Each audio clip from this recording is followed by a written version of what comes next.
Never miss अ prediction videos. Channel subscribe करके bell icon press करें and stay updated for latest videos. नमस्कार, मैं हूं पंडित राजकुमार शर्मा और आप देख रहे हैं मेरा चैनल पंडित राजकुमार शर्मा। हर तरह मैं आपसे फिर एक बार अनुरोध करता हूं कि एक बार आप मेरे चैनल को सब्सक्राइब जरूर कर लें। या तो आपकी बरकत शुरू हो जाएगी या फिर आप शेयर मार्केट के ऊपर जो मैं भविष्यवाणियां करता हूं उसमें निवेश करके उसको फॉलो करके पैसा कमाना शुरू कर देंगे। देखिए, YouTube के माध्यम से बहुत से चैनल ऐसे खुल गए हैं, एक दो चैनल तो ऐसे खुल गए हैं जो मेरा फेक नेम लेकर चल रहे हैं, और दूसरा कहीं ना कहीं 100 में से 70 से 80 वीडियो ऐसे बनाए जाते हैं जिनके टाइटल इतने भयानक तरीके से लिखे जाते हैं कि आदमी क्लिक करता ही है उसको। इसलिए दर्शकों से मेरा अनुरोध है कि सत्य को पहचानिए। सत्य को पहचानने के बाद अपने मन को स्थिर करें, मूल धारा चक्र करें। आज हम बात करेंगे वापिस शेयर मार्केट और कमोडिटी मार्केट की। पिछले वीडियो में आपने बहुत सराहा, बहुत लोगों ने देखा, बहुत लोगों ने कमेंट्स भी किए। कुछ कमेंट्स ऐसे भी आए कि आप इसको एस्ट्रोलॉजिकल रंग दीजिए, एस्ट्रोलॉजी में किस तरह ग्रह बदलेंगे, किस तरह मार्केट बदलेगी, उसके ऊपर चर्चा करना चाहते हैं या जानना चाहते हैं लोग। मगर मित्रों, जो भी मैं बात करता हूं, क्योंकि मैं 9 ग्रह, 12 राशियां और 27 नक्षत्रों को बेस बनाकर ही काम करता हूं, उसके अंदर बहुत ज्यादा जाएंगे, गणित की बात करेंगे, कौन सा ग्रह कहां बैठा है, उसकी दृष्टि कहां है, और नेगेटिव है कि पॉजिटिव है। तो बहुत से लोगों को इसमें कोई इंटरेस्ट नहीं होता है या वो समझ नहीं पाते हैं। बट जो भी है, कोशिश करूंगा मैं मोटा मोटी आपको ग्रहों की परिस्थिति बताऊं, क्योंकि शनि इस वक्त मीन राशि में बैठे हुए हैं, गुरु जो है चंद्रमा की राशि में बढ़िया गजकेसरी योग बनाकर बैठे हुए हैं, हंस योग बनाकर बैठे हुए हैं। राहु और केतु जो है वो सिंह राशि में है, राहु जो है वो कुंभ राशि में है। और रिसेंटली 18 अक्टूबर से 11 नवंबर तक गुरु जो है वो बहुत ही सुंदर अवस्था में कर्क राशि में बैठे हुए हैं। और मंगल और बुध, मंगल भी बदले हैं और सूर्य भी बदले हैं। मंगल और बुध जो है वो वृश्चिक राशि में बैठे हुए हैं। तो वातावरण अभी भी जो है पॉजिटिव है।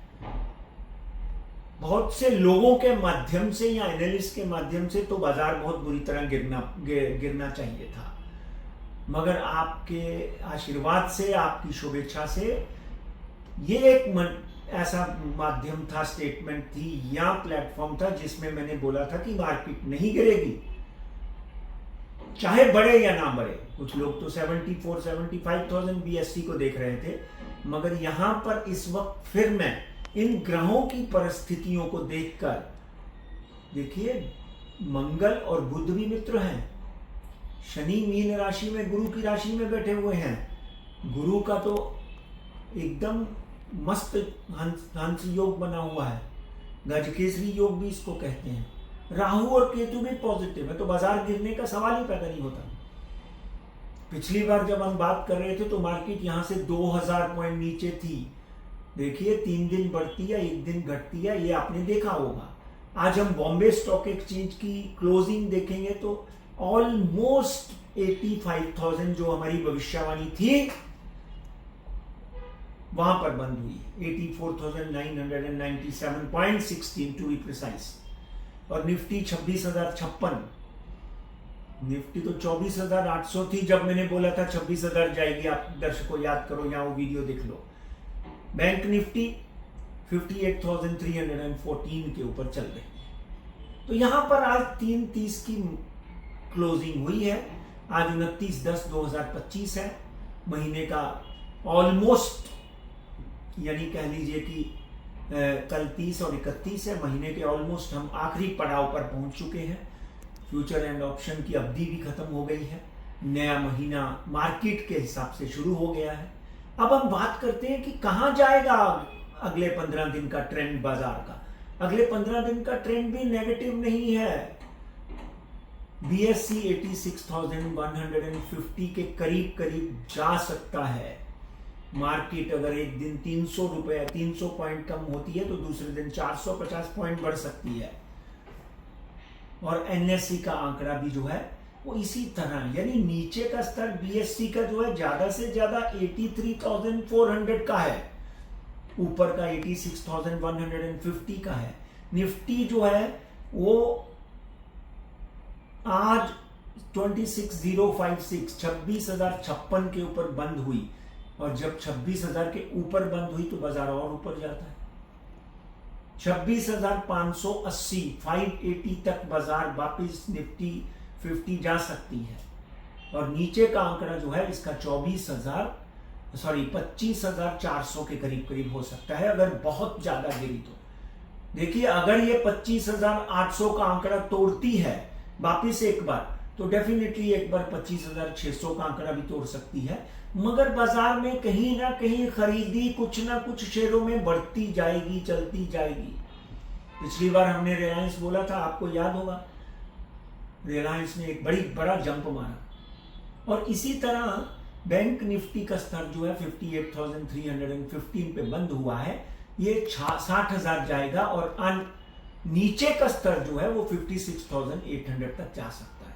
बैंकिंग एक ऐसा सेक्टर है जिसमें आप पैसा इन्वेस्ट करके डबल ट्रिपल बना सकते हो, समझे, पर स्टॉप लॉस रख के। चाहे वो HDFC है, चाहे वो PNB है, चाहे वो ICICI है। कुछ बैंकें, इंडसइंड है, ऐसी बैंकें हैं जो उसको नीचे के स्तर में खरीद कर आप चुपचाप बैठ जाइए। 2 साल में आपके पैसे डबल भी हो सकते हैं, या 30 से 40% का आपका प्रॉफिट भी हो सकता है। आगे बढ़ते हुए बात करते हैं कि सबसे बड़ा सब्जेक्ट गोल्ड और सिल्वर का क्या होगा। जिस तरह गोल्ड और सिल्वर ने छलांगे लगाई, 1,60,000 चांदी हो गई, 1,30,000 सोना हो गया।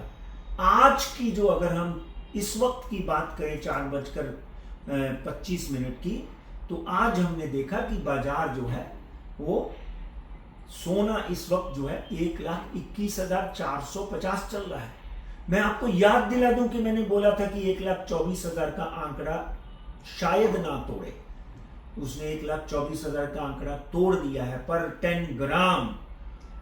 अब ये 1,18,000 तक पहुंच सकता है, और अगर 1,18,000 का आंकड़ा भी तोड़ता है तो डेफिनेटली ये और नीचे जाएगा। 1,16,000 के करीब करीब बाजार जो है ये गोल्ड जा सकता है। इसमें 1,16 में बाइंग का एक सिग्नल आएगा जिसमें आप खरीद कर चुपचाप बैठ जाइए, 10,000 रुपए कमा सकते हैं। मगर मेरा हाथ जोड़कर करबद्ध प्रार्थना है कि हर ट्रेड में आप स्टॉप लॉस जरूर लगाएं। और सिल्वर की बात करें तो 147,287 पर केजी सिल्वर इस वक्त भारतीय बाजार में चल रहा है। मैं इलेक्ट्रॉनिक और बादा बाजार की बात कर रहा हूं। ये आप, इसने 148 का आंकड़ा तोड़ा तो डेफिनेटली ये अभी आगे आने वाले दिनों में 144 तक जा सकता है। 144 का अगर आंकड़ा तोड़ता है तो 138 तक भी सिल्वर एक बार जा सकता है। मगर मित्रों, 138 में जाने के बाद जो बाजार में छलांग लगेगी ये 2 लाख तक जाएगी। याद रखिए इस विषय को। सिल्वर 2 लाख रुपए किलो भी आपको नजर आएगा। बीच में मार्केट में तो 2 सवा 2 तक भी कहते गया था, पर हम बाजार में नहीं थे इसलिए हम उसका वादा नहीं करते।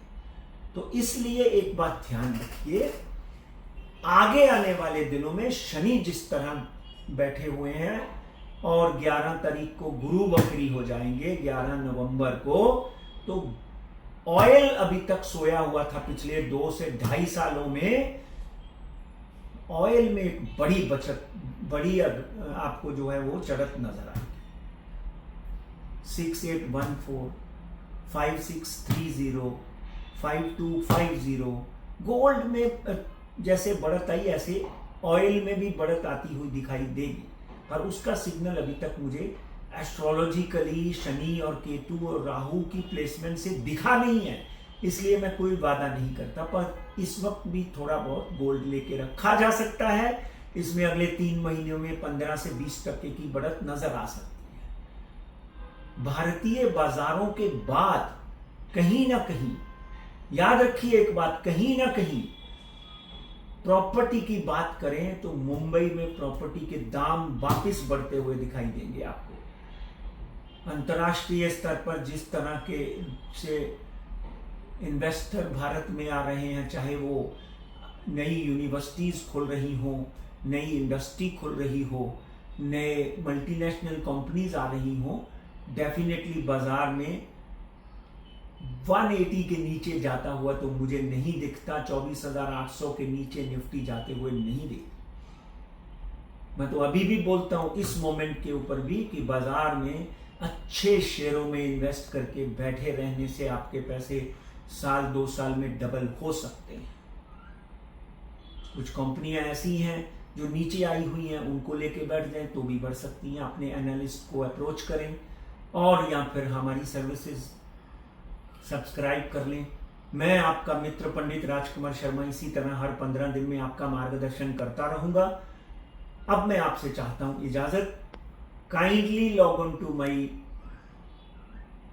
चैनल पंडित राजकुमार शर्मा, सब्सक्राइब करें, मजा आएगा। हरिओम।